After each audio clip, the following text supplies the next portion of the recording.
Año 2021. Gracias por estar con TVO Canal 23. Saludos cordiales a aquellos que se conectan a través de todas las plataformas. Me gusta decirlo porque es interesante la cantidad de mensajes que nos quedan en el Facebook, en el Twitter, en nuestro canal de YouTube.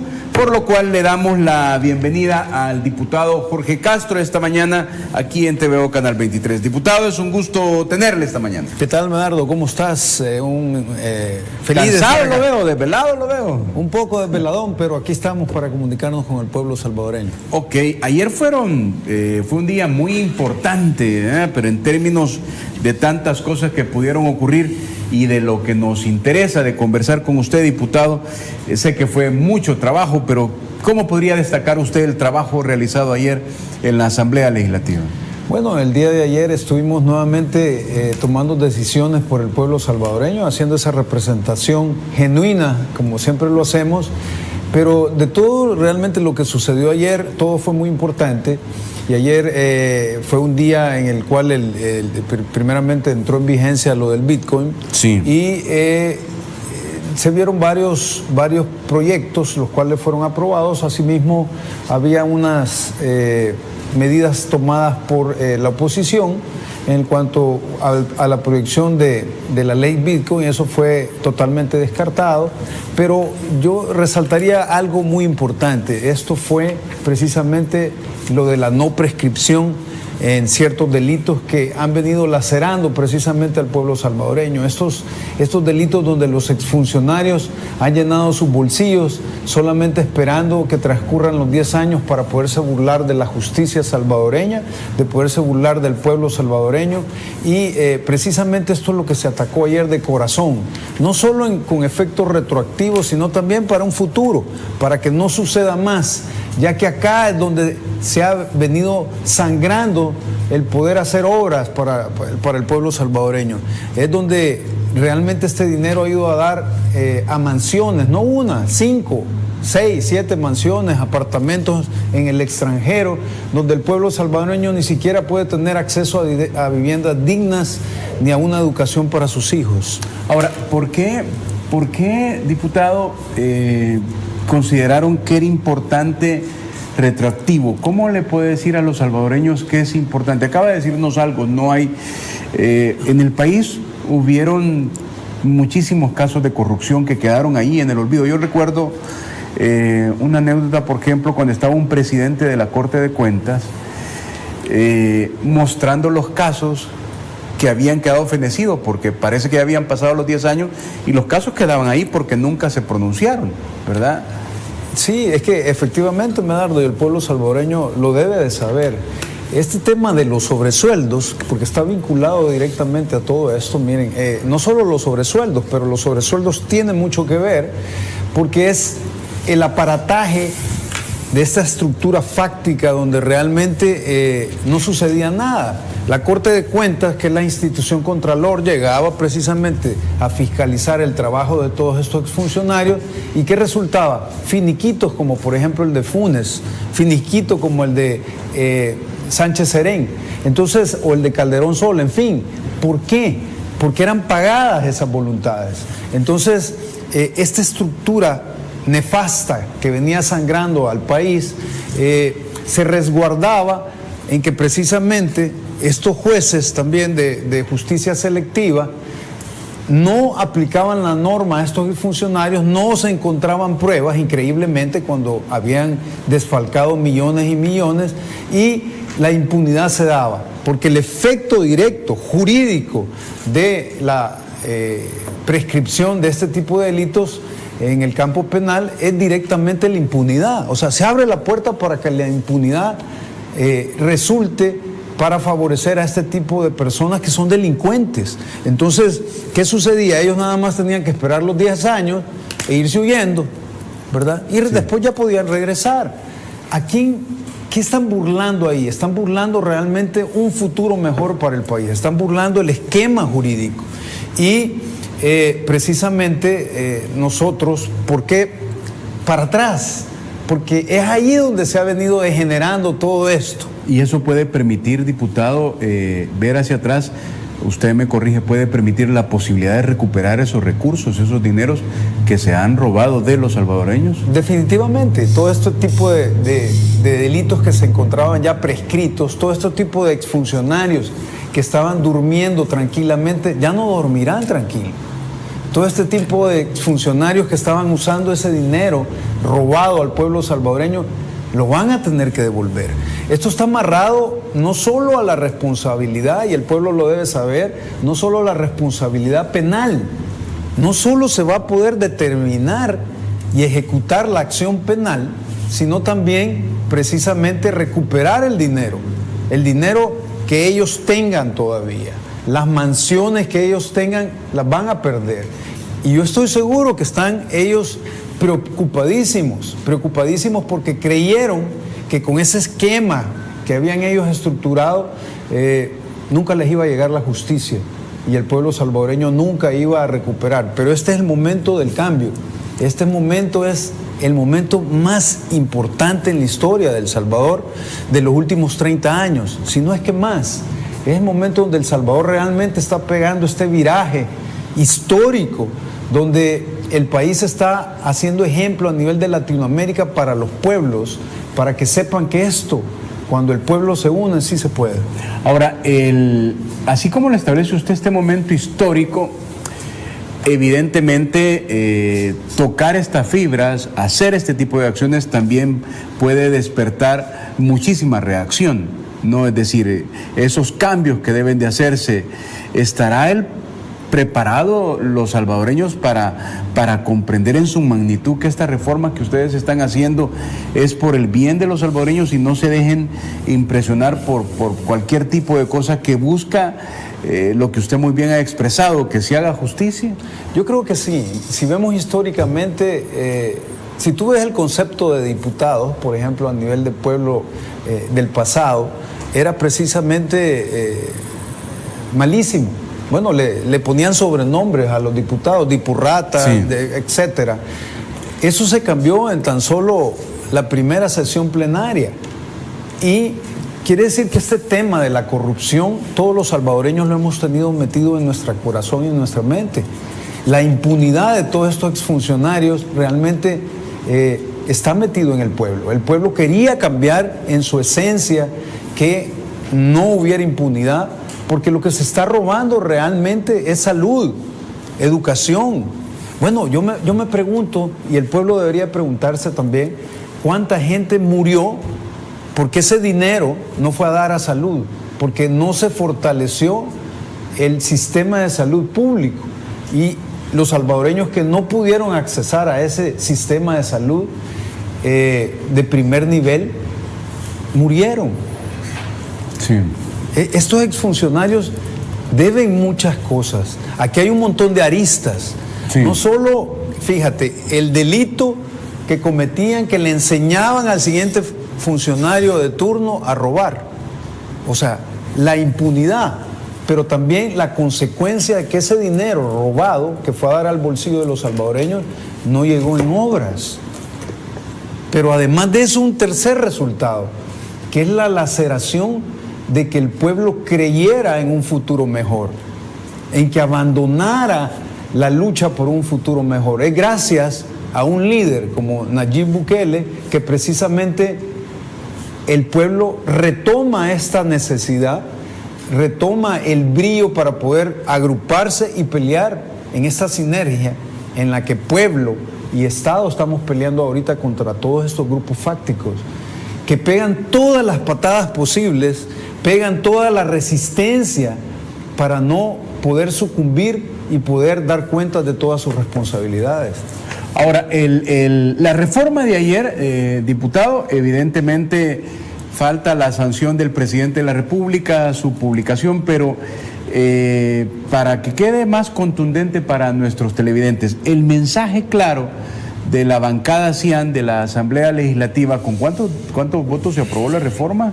64 siempre. Sí, no, y también acompañó los otros partidos, GANA, PCN y PDC. Ok, entonces la alta mayoría de la Asamblea Legislativa, esa reforma va a entrar en vigencia evidentemente cuando sea sancionada, pero ¿cómo deben de verla? Puede que coincida con la pregunta anterior, pero es que quiero que me quede súper claro. ¿Cómo deben de verla los salvadoreños? Porque va a permitir iniciar investigaciones. Definitivamente. Va a permitir que, perdón que lo interrumpa, que, como usted muy bien decía, gente que estaba tranquila se ponga nervioso y pueda ser procesada. Así es. Eso no es persecución política, diputado, ¿y por qué no? ¿Y por qué esa es la muletilla que están ocupando algunos sectores? Es que el pueblo salvadoreño debe entender, Medardo, que, y yo sé que lo entiende, que cuando ellos dicen y agarran esta posición, mienten y tiran estas cortinas de humo para poder confundir. Pero los salvadoreños saben perfectamente que persecución política es aquella por medio de la cual se persiguen ideas políticas. Alguien que tiene ciertos criterios políticos diferentes a un sector y se persigue por esas mismas ideas políticas. Pero aquí no estamos persiguiendo por ideas políticas. Es cierto, aquí los estamos persiguiendo a todos. Y que quede claro que sí es una persecución, pero no política. Es una persecución de delincuentes, de gente que cometió delitos, y delitos graves, porque agarró dinero público que lo desvió hacia sus bolsillos y dejó de hacer obras para el pueblo salvadoreño. Sí estamos persiguiendo, pero no por sus ideas políticas. Estamos persiguiendo por todos los delitos cometidos que precisamente, insisto, han lacerado las necesidades de un pueblo. Muy bien. Diputado, usted preside la comisión de sobresueldos, la que investiga los sobresueldos en la Asamblea Legislativa, ¿verdad? Sí. Entiendo que fue una de las últimas acciones fue ir a la Fiscalía General de la República, entiendo yo, a presentar un aviso. Cuéntenos cómo va todo el trabajo que está haciendo la comisión y sobre todo para nuestra audiencia, y de qué se trataba esa visita que hicieron a la Fiscalía General. Sí, precisamente hemos hecho 2 visitas relacionadas con lo de los sobresueldos, y fíjense qué importante, porque algunos sectores decían, bueno, pero es que esos delitos ya se encuentran prescritos. Presentamos denuncias contra exfuncionarios que asistieron a los citatorios y precisamente cometieron varios delitos vinculados a sobresueldos, pero no solo eso, en el momento del interrogatorio ocurrió falsedad de ellos. En ese momento del interrogatorio se perfeccionó otro delito por parte de algunos de ellos. ¿Por qué? Porque cometieron falsedad. ¿Ante quién? Ante la Comisión de Sobresueldos, que está facultada para precisamente hacer un análisis e investigación de los sobresueldos. Al mentir ellos en ese momento digamos falsear acerca de verdades que pueden ser comprobadas por documentos que son probatorios, ellos están cometiendo otro posible delito que es falsedad. Entonces, todo eso amarrado con los sobresueldos fue presentado. Bueno, en el caso del expresidente Cristiani, él se autorrecetó 37 millones a su bolsillo los últimos 6 meses. Si el pueblo salvadoreño divide esa cantidad, si yo se la entregara a un salvadoreño, le entregara los 37 millones y tú los divides diariamente en esos 6 meses, realmente es complicado gastarlo. De acuerdo a la investigación que ustedes han hecho y a las entrevistas que hicieron y a toda la parte investigativa que han hecho ahí en la comisión, ¿cómo se había establecido esto por parte del expresidente? ¿Cuál era, digamos, el modus operandi? El modus operandi que ellos tenían era cuando iba saliendo un gobierno, bueno, pero específicamente en el caso del expresidente Cristiani, la población debe saber que en el comienzo de su mandato había una normativa que facultaba a la Corte de Cuentas para precisamente autorizar este tipo de gastos, y ahí es donde nació el concepto de sobres cerrados. Okay. Porque se mandaban los sobres cerrados, lo cual era violentatorio también, pero se tenían que mandar estos sobres cerrados al presidente de la Corte de Cuentas, y era él quien autorizaba. La Corte de Cuentas realizaba una función ya no solamente después, como ahora, el ejercicio de un procedimiento en la administración pública, sino antes de. Y entonces ellos autorizaban, pero fue con el impulso de la ley del organismo de inteligencia del Estado, que el presidente Cristiani, al impulsarle y al aprobarse esa ley, se autorrecetó todas las facultades que tenía la Corte de Cuentas y se las derogó a la Corte de Cuentas. Ese fue el punto de quiebre agravante para que esta situación de los sobresueldos precisamente se agravara. Y entonces ellos mismos emitían el reglamento y empezaban ellos como presidente a autorizar todas estas derogaciones. Entonces, pero fíjate el punto importante. Sí. Algunos juristas decían, bueno, de nada sirve que presenten estas denuncias a la Fiscalía porque ya prescribieron. Pero hay noticias. Lo que ellos no tienen es una visión clara de lo que nosotros tenemos en esta calendarización. Y en esta calendarización estamos articulados, el Estado, en una sinergia diferente de la que ellas conocen, porque cuando ellos eran gobierno, el Estado, además de ser comprado, era torpe, no tenía sinergia. Sí. Donde el Ministerio de Trabajo actuaba como isla del Ministerio de Obras Públicas. Eso ha cambiado ahora. Pero también ha cambiado el rumbo que llevamos. Cuando nosotros presentamos esas denuncias Sí. de estos exfuncionarios, obviamente teníamos clara la visión de lo que iba a pasar en esta plenaria. En esta plenaria. Y ahora cambió el panorama, porque todas esas denuncias están amarradas a una no prescripción.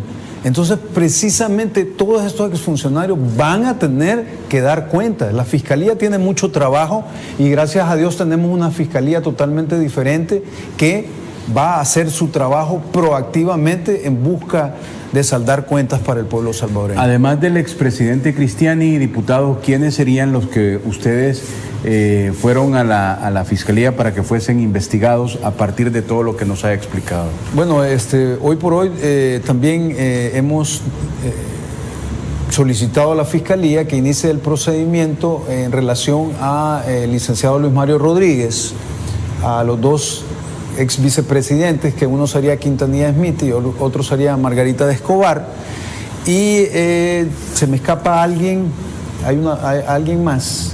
Sí.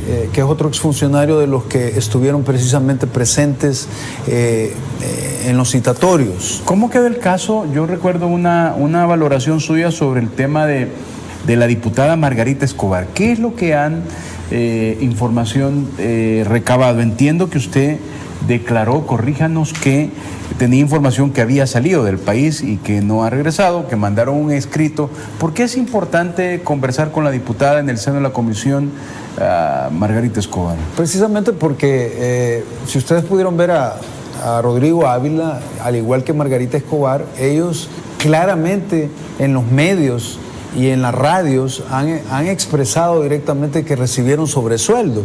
Ustedes pudieron ver que Rodrigo Ávila cambió el concepto, porque quizás sus abogados ingenuamente le dijeron cambiarlo, y habló de estipendios. Estipendios, sobresueldos, doble remuneración, es exactamente lo mismo. Es ilegal y conjuga con los posibles delitos de enriquecimiento ilícito, cohecho, etcétera, etcétera, lavado de dinero. Entonces, ¿qué sucede? ¿Por qué es importante lo de Margarita? Miren, ellos pidieron permiso de no llegar a trabajar. Ese permiso de no llegar a trabajar, ellos ingenuamente creían que era un permiso también para no poder llegar al citatorio.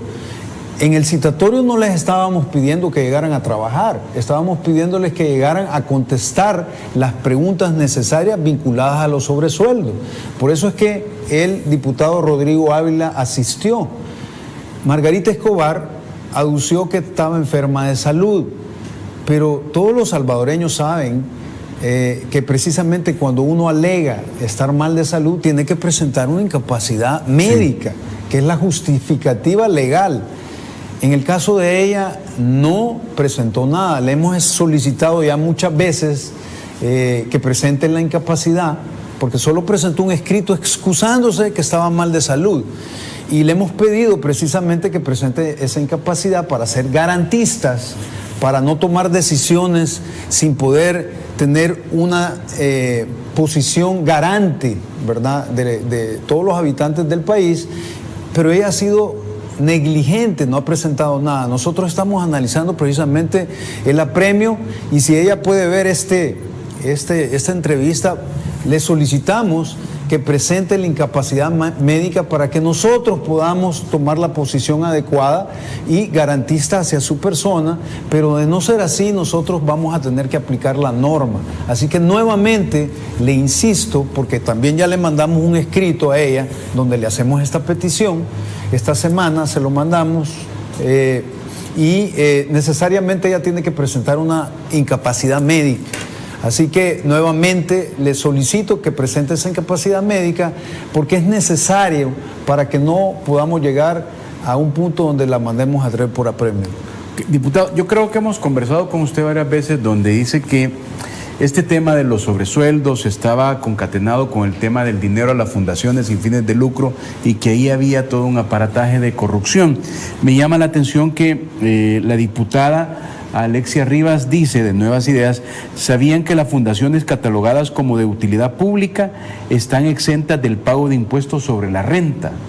Dice ella, no sé qué, es un tema que se lo pregunto por su calidad de diputado, aunque esté en otra comisión.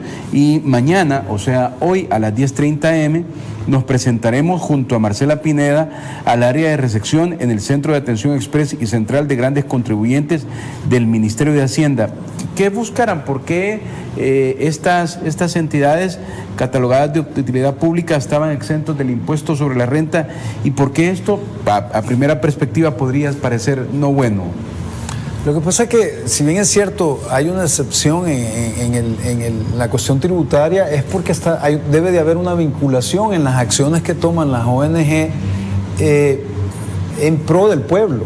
O sea, esas obras tienen un interés social y un carácter social, ¿verdad? Entonces el legislador, digamos, al considerar cargarlas con el impuesto, las volvió exentas precisamente porque hablamos de obras para los salvadoreños. Pero en el caso de estas ONG, no hicieron obras. Dice Marcela Pineda, no vamos a descansar, seguiremos destapando la corrupción. Hay como mucha información ahí, ¿no? Es correcto, porque este dinero, en lugar de obras, que era dinero público de sus impuestos y de los míos, de los tuyos, en lugar de hacer obras, fueron a dar a los bolsillos de todos estos exdiputados que, gracias a Dios, el pueblo sacó de la Asamblea. Todavía quedan algunos que deben de salir. Espero que el pueblo tome nota de todos estos diputados que están ahí, que son parte de lo mismo, son parte de esta estructura nefasta donde los sobresueldos y la impunidad fueron precisamente la base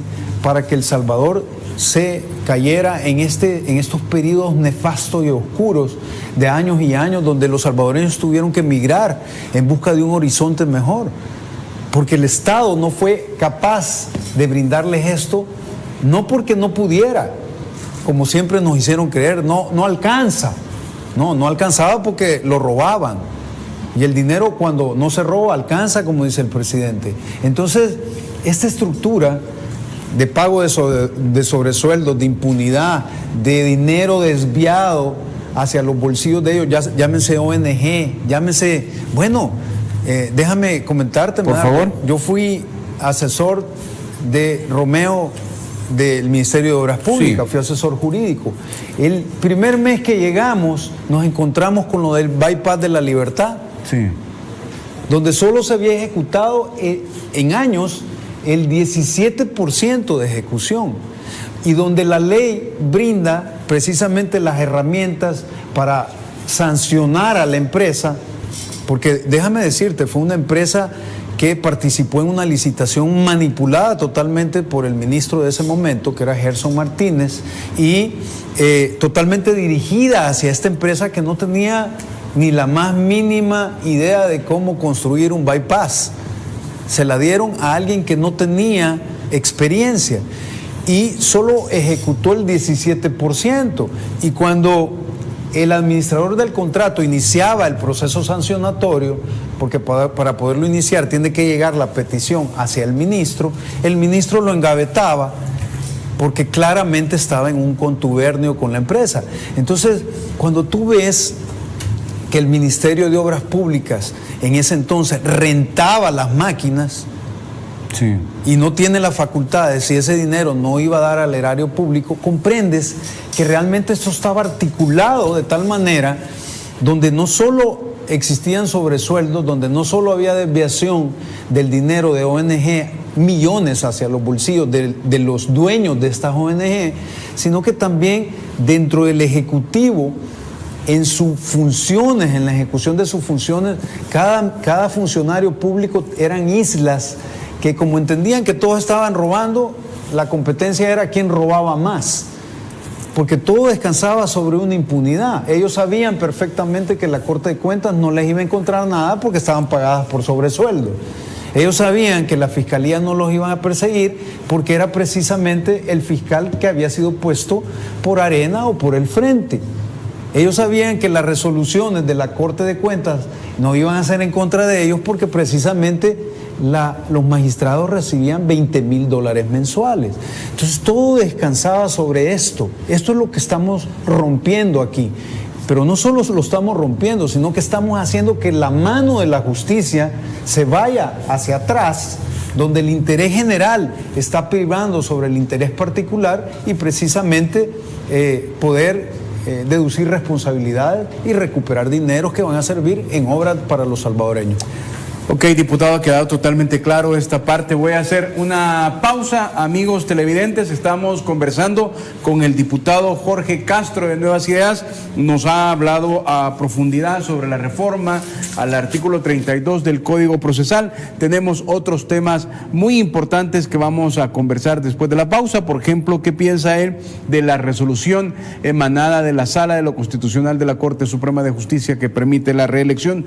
¿Cómo ve todo este movimiento de los jueces que se resisten de alguna manera a acatar, dirían muchos, el decreto legislativo promulgado? Sobre este y otros temas cuando volvamos aquí en TVO Canal 23.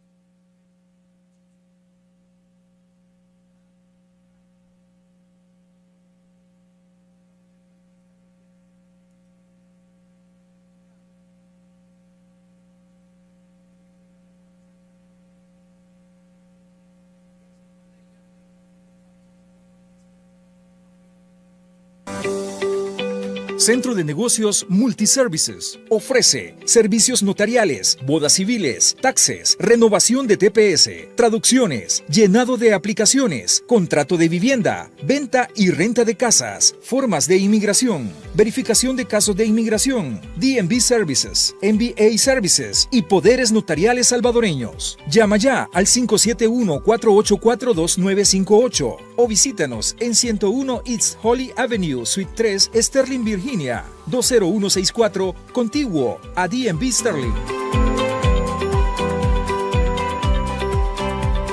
Sintoniza Buenos Días Oriente, nuestra revista matutina de lunes a viernes de 8 a 11 de la mañana, donde encontrarás música, reportajes, entrevistas, artistas nacionales e internacionales, noticias, deportes, farándula, consulta con el especialista, rutina de ejercicios, retos y más. Haz tus mañanas diferentes.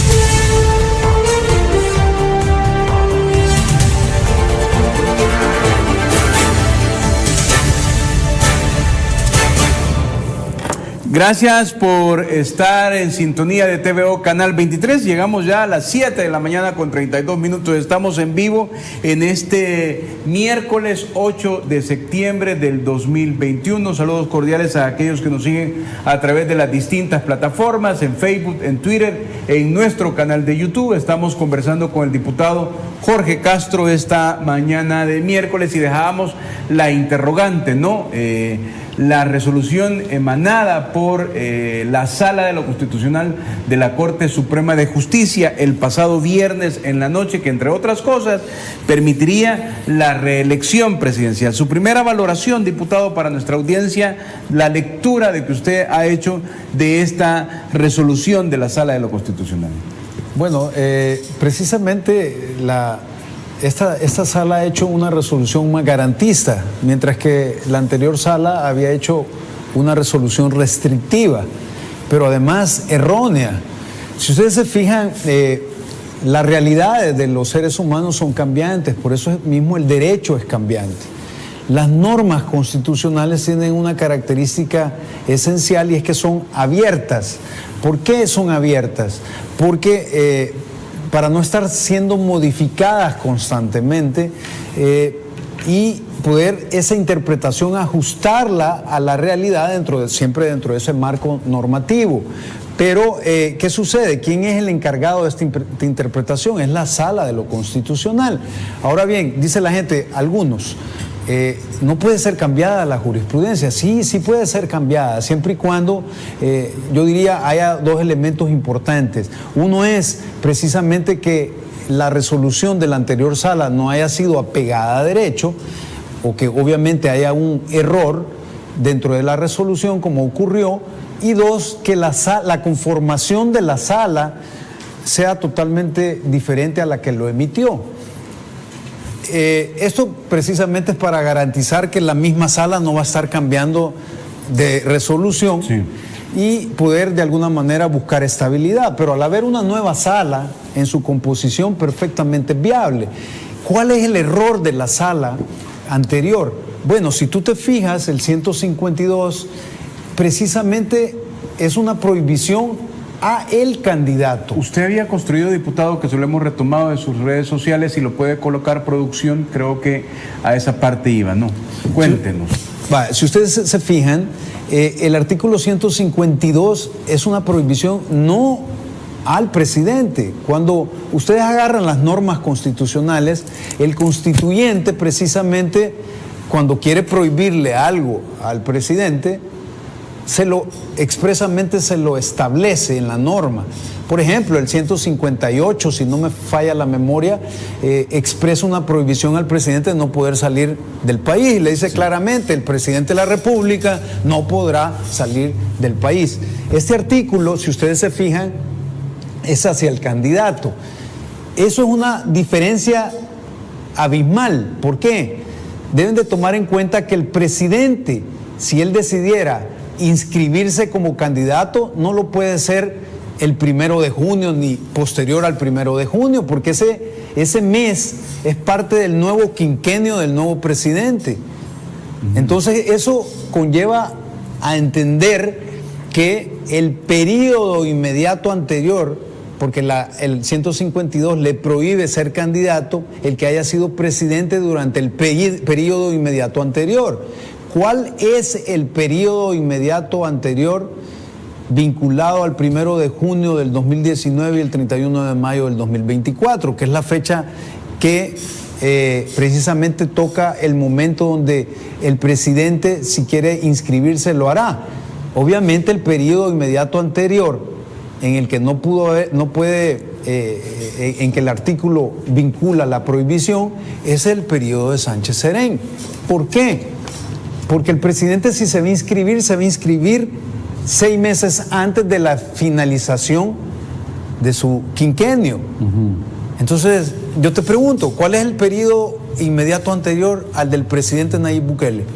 De acuerdo, así como usted lo ha planteado, el periodo inmediato del presidente. Sí, es que el presidente se va a tener que inscribir en este quinquenio como candidato.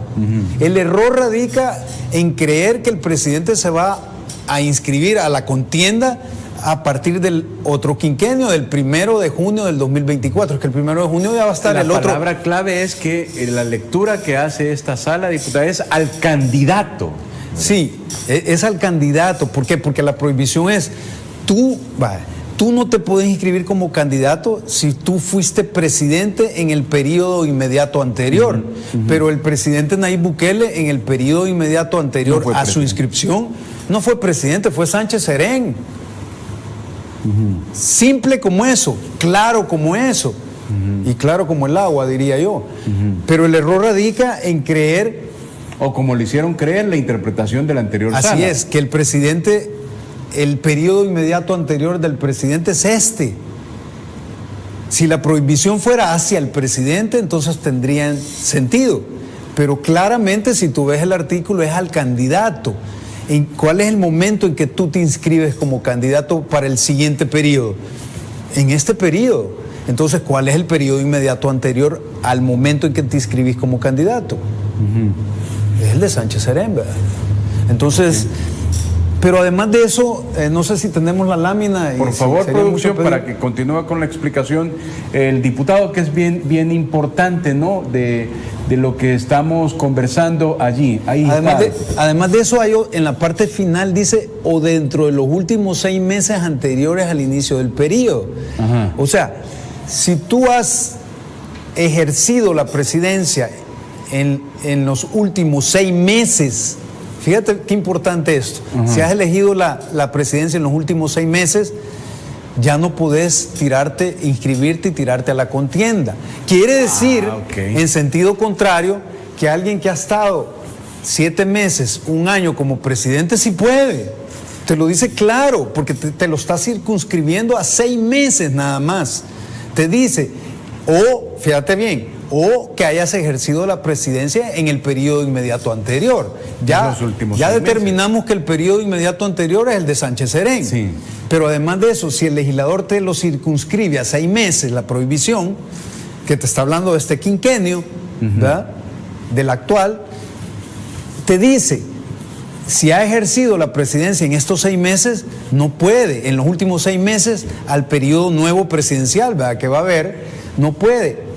Contrario sensu, en sentido contrario, alguien que ha estado 7 meses, 1 año, 2 años, obviamente sí puede. Sí. Porque no es su periodo inmediato anterior y no entra en el rango de los 6 meses. El artículo está claro.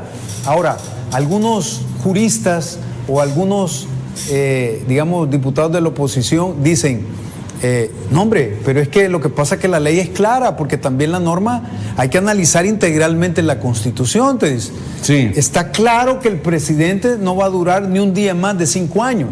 Sí. Pero eso es de hecho. Cuando el presidente de hecho dice, bueno, voy a durar más tiempo, o a mí me vale madre todo lo y yo me voy a quedar de presidente. Es obvio, está hablando de una continuidad de hecho, donde no ha precedido una elección popular. Entonces te dice, no podrá ni un día más. Sí, pero hay que llevar la lógica de la cuestión y obviamente no más del quinquenio por el cual fue elegido, pero si participa en otra, totalmente viable. Entonces vienen y te dicen, bueno, está bien, pero ¿qué me dice usted del artículo 88 de la alternabilidad, que habla de la alternabilidad?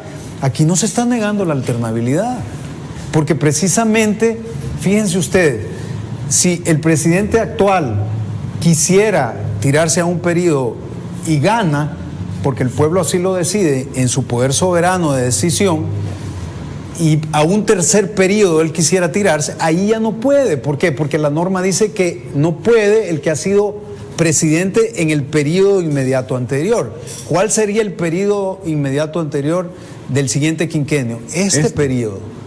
Entonces ahí sí no puede. Entonces el legislador, el constituyente más bien, está regulando que alguien no pueda hacer más de 2 periodos presidente. Ese es el término. Ya 3 periodos no puede. O sea que bajo esa resolución en El Salvador, alguien sí puede ser 2 periodos presidente. 2 periodos, pero obviamente bajo elección popular. Bajo elección popular. Ahora, ¿qué sucede? ¿Alternabilidad? Hay alternabilidad. ¿Se está violentando con esta resolución de la sala la alternabilidad? De ninguna manera, porque se está circunscribiendo precisamente a solo 2 periodos, obviamente con elección popular.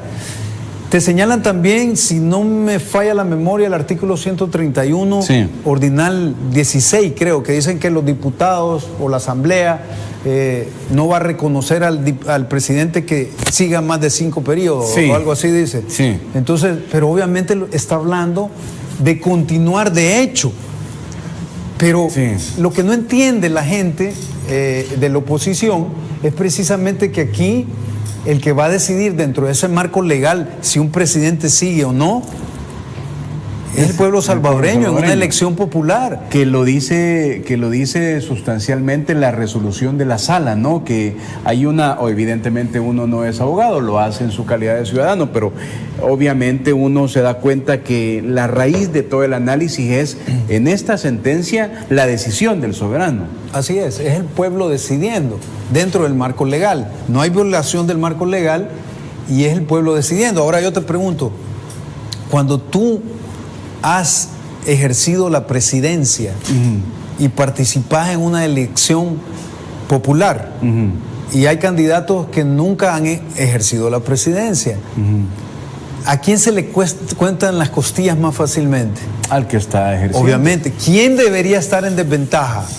Bajo esa lectura el que está ejerciendo, ¿no? ¿Verdad? Pero en este caso es totalmente diferente, porque el mandato, el presidente Nayib Bukele lo ha hecho totalmente en conexión con el pueblo. Entonces, el pueblo está feliz. El gran porcentaje, casi el 97%, está feliz. Entonces, ¿qué sucede? Eso...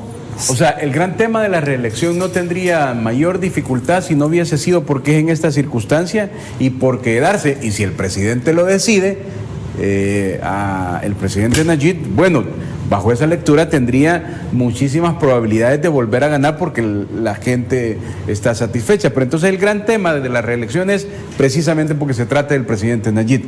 Porque de lo contrario la resolución está en estricto apego a derecho y a la Constitución. Así es. Y te voy a poner un ejemplo claro. Si tú y yo compitiéramos para gerente financiero de una institución y toda la institución va a votar para quién va a ser, y yo ya fui gerente financiero, la gente conociera mis fortalezas y debilidades, conociera si yo soy un buen gerente o un mal gerente, y eso te daría una total ventaja a ti. Pero aquí, en el caso de que el presidente actual considere postularse, por todo lo que ha hecho, claramente y definidamente es una ventaja para el pueblo. Porque dentro de este pool de candidatos, el pueblo ya conoce a alguien que efectivamente ha hecho más que bien su trabajo.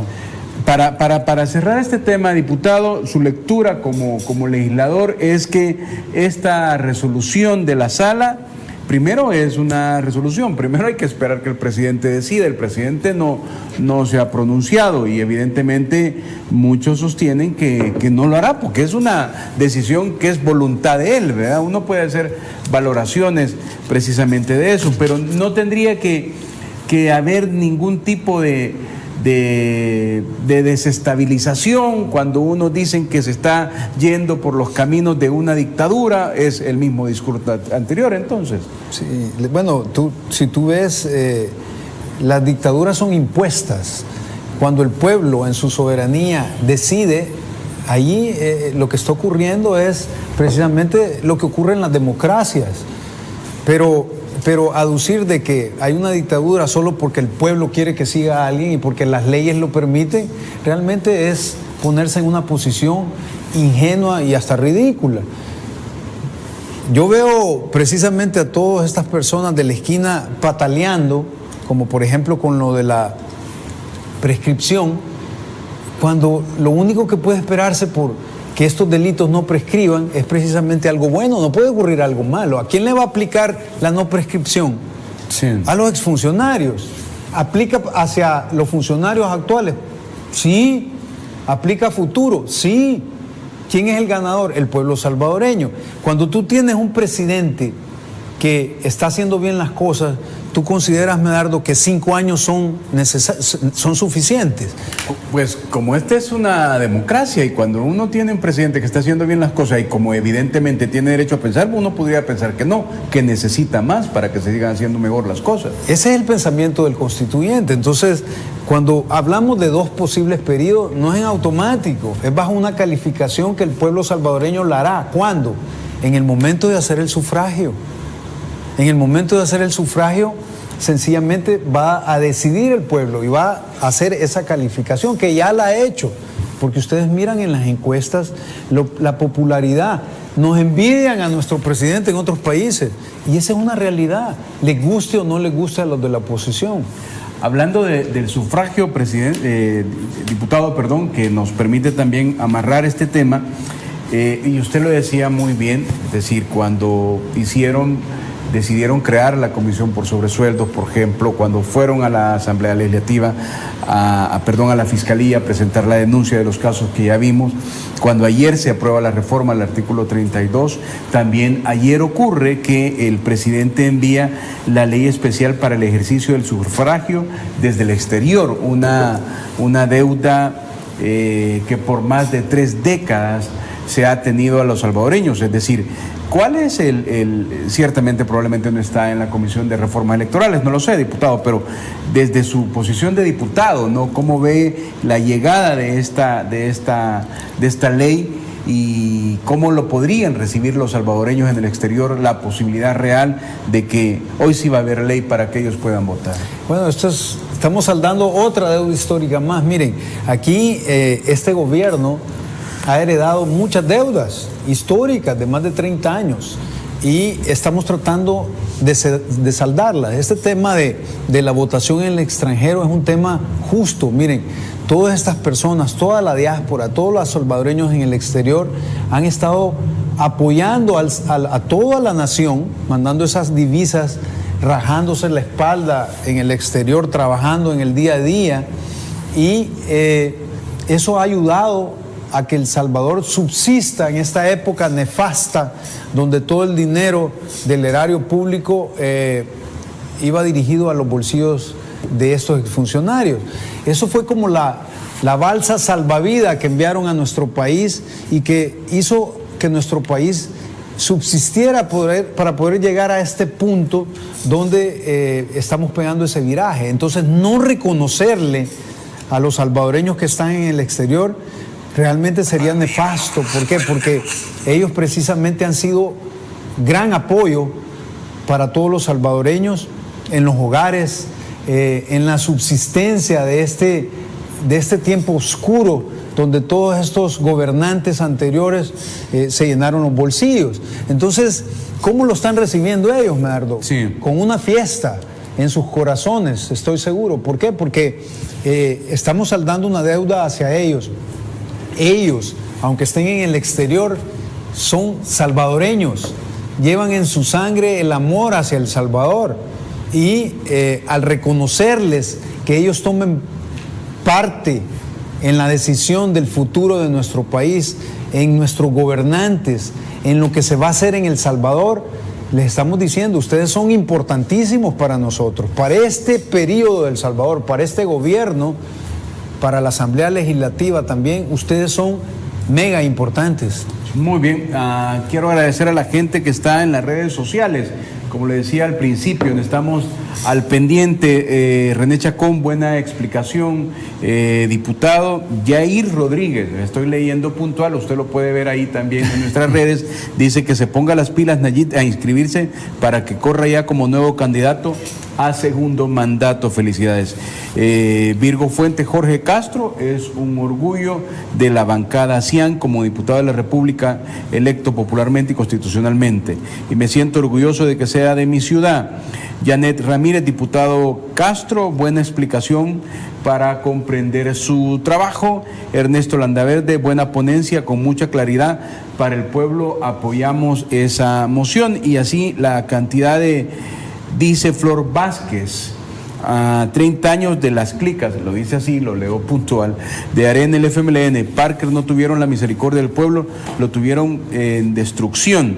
Y Pati Luna, excelente trabajo, licenciado Castro. Estoy leyendo estos comentarios, diputado, porque también ayer hubo una aprobación de una reforma a la ley, ¿no?, para una libre de violencia, para una vida libre de violencia, que explicaban las diputadas. Vamos para cerrar este tema, quizás a ver si nos regala la producción el apoyo número 10 para compartir lo que también ocurrió ayer en la Asamblea Legislativa y que evidentemente es muy importante que lo podamos ver y recojamos también la opinión del diputado Jorge Castro.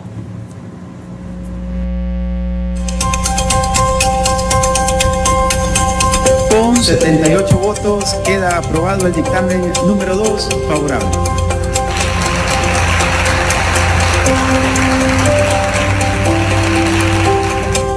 Primero, con la difusión y ilegal de información, hay mujeres que han visto expuesta su vida en el sentido de que un hombre incluso ha compartido la dirección en la cual vive, poniendo en riesgo no únicamente su vida, sino también la de su familia. En ese sentido vamos a aumentar la pena de 3 a 5 años.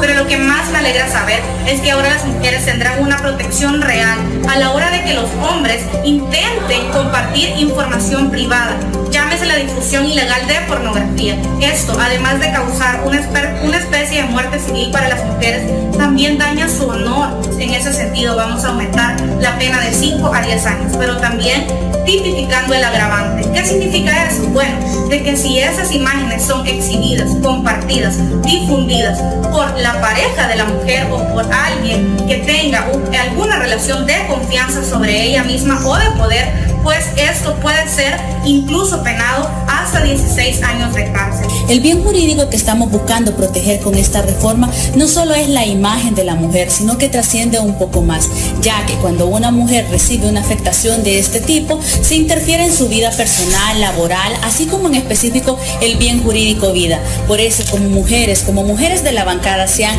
siempre legislaremos para garantizarle a cada una de ustedes leyes que las protejan. Aprovecho para enviarles un mensaje a cada una de las mujeres salvadoreñas.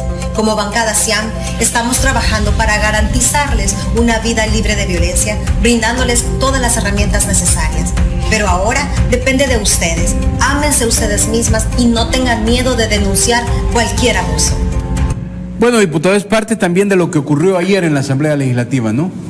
Así es, esto es importante. Aquí también en la Asamblea, nosotros, la bancada, estamos apoyando todos los sectores de la población. Precisamente aquí estamos viendo un apoyo directo hacia las mujeres, donde si bien es cierto es un impulso de las mujeres de la bancada CIAN, también nosotros los hombres de dicha bancada estamos apoyando este impulso porque creemos que es necesario resguardar a la mujer en todos estos aspectos, ya que se ve afectada en muchas situaciones complicadas donde no puede hacer valer sus derechos. Y aquí estamos diciendo, nosotros estamos impulsando esto para ustedes, mujeres, para que puedan precisamente resguardarse y tener la herramienta jurídica adecuada para eso. Ok, diputado, se me acaba el tiempo, pero quisiera escuchar su comentario sobre la entrada en vigencia de la ley Bitcoin. Muchos o algunos opositores están diciendo que fue un fracaso por la improvisación y todos los errores que ocurrieron. Hay otros que sostienen que lo que está ocurriendo es que los grupos de poder evidentemente están activando a la gente para meterle miedo, pero bueno, desde su perspectiva, ¿cómo vio usted el inicio de la ley? El presidente dijo que es mejor ir despacio que equivocarse un poco más, pero con todos estos elementos. Para tenerle miedo, esa es una palabra que realmente ellos tratan de conjugar. Miren, ellos tratan de infundir temor. Yo no sé si ustedes pudieron ver, o tú, Medardo, sí. Yo ayer en el momento que fuimos a almorzar, iba caminando, y esto vale la pena expresárselo y que el pueblo salvadoreño lo conozca, iba yo caminando hacia la búsqueda de mi almuerzo, ¿verdad?, al cafetín, cuando estaba unos diputados de Arena, precisamente por la ventanilla de la Asamblea, y yo iba caminando en rumbo a obtener mis sagrados alimentos, y bueno, en el momento que iba pasando me insultaron. Ellos, ¿usted los vio? Creo que vimos algo en las redes sociales, bueno, ¿no? Definitivamente, iba pasando, yo no me dirigí hacia ellos, sino a buscar mis alimentos, y ellos me empezaron a insultar. Y saco esto a cuenta porque tú sacaste el elemento del miedo, sí, ¿verdad? Ellos realmente les gusta infundir miedo. Déjenme decirles, nosotros, el pueblo salvadoreño, ya no tiene más miedo alguno. Estamos decididos a hacer esto con carácter, a sacarlos de donde están. Y es precisamente esto que ocurre. ¿Ustedes qué han hecho con el Bitcoin? Tratar de infundirle miedo a la población. Ese es el verbo que ustedes tratan de ocupar en el impulso. Ese es la herramienta que ustedes ocupan para poder hacer que uno no quiera hacer lo correcto. Pero esta vez es totalmente diferente. El Bitcoin es una moneda digital y la población debe saber que si bien es cierto, hay una obligación en hacer la transacción, no hay una obligación en recibir la moneda. Ellos no logran entender esto y es más, hasta presentan TikToks y otras cosas a nivel de redes sociales donde hacen parecer que nos estamos contradiciendo. No es verdad. Esa ingenuidad o pobreza en el análisis de ellos es porque lo vinculan a una moneda física. Cuando usted llega a hacer una transacción y da un dinero, obviamente no puede haber una convertibilidad. Si usted llega a pagar con chelines, no lo puede convertir a dólares porque está dando en físico una moneda. Pero aquí es totalmente diferente, es una moneda digital. Entonces, cuando nosotros hablamos que tú estás obligado a hacer la transacción, pero no a recibir la moneda, es porque precisamente en el momento que se te hace llegar digitalmente a tu monedero dicha moneda digital, tú decides si recibes dólares o recibes Bitcoin. Entonces, esa convertibilidad en automático es básica y esencial, y es por la cual el pueblo salvadoreño debe estar tranquilo, porque las personas que decidan quedarse con Bitcoin en el momento se van a quedar con Bitcoin, y las que no, en el momento ocurrirá una convertibilidad en automático y precisamente van a tener dólares. ¿Cuál es lo interesante de esto? Lo interesante es que las personas que quieran especular comercialmente con el Bitcoin lo van a poder hacer. Es la mera esencia del comercio. Tú tienes una tienda de venta de camisetas, tú decís, las compro a tanto, y especular, las voy a vender a tanto. Es la mera esencia del comercio. Sí. La gente que decida quedarse con Bitcoin, porque es la gente la que va a decidir experimentar dentro de esa especulación mercantilmente para ver si le genera utilidades o no. Y los que no quieran van a tener dólares. El tiempo nos dará la razón. Como siempre, miren, en el hospital Cifco, ¿qué dijeron? Galera. Sí. El tiempo nos dio la razón. Precisamente en este punto, el pueblo salvadoreño debe de saber de que hay muchas ventajas. Ok. Gracias, diputado. Importante dentro de las cosas que nos dijo el diputado Jorge Castro esta mañana. Nuevamente le solicito a la diputada Margarita Escobar que presente una incapacidad médica que respalde que verdaderamente está enferma. De lo contrario, tendremos que llevarla a la comisión por apremio. Y destacó que no es persecución política, es persecución de delincuentes que se robaron el dinero del pueblo a partir de la reforma del artículo 32 del Código Procesal Penal. Gracias, diputado, siempre es un gusto por nuestra audiencia. Un gusto, Medardo, y gracias a los televidentes por haberme permitido entrar en sus hogares. Que Dios los bendiga, no se olviden de Dios. Dios debe estar siempre en nuestro corazón y en el quehacer diario. Muchas gracias, diputado. La entrevista queda colgada ahí en todas nuestras plataformas. Lo veo mañana a las 6:30 de la mañana.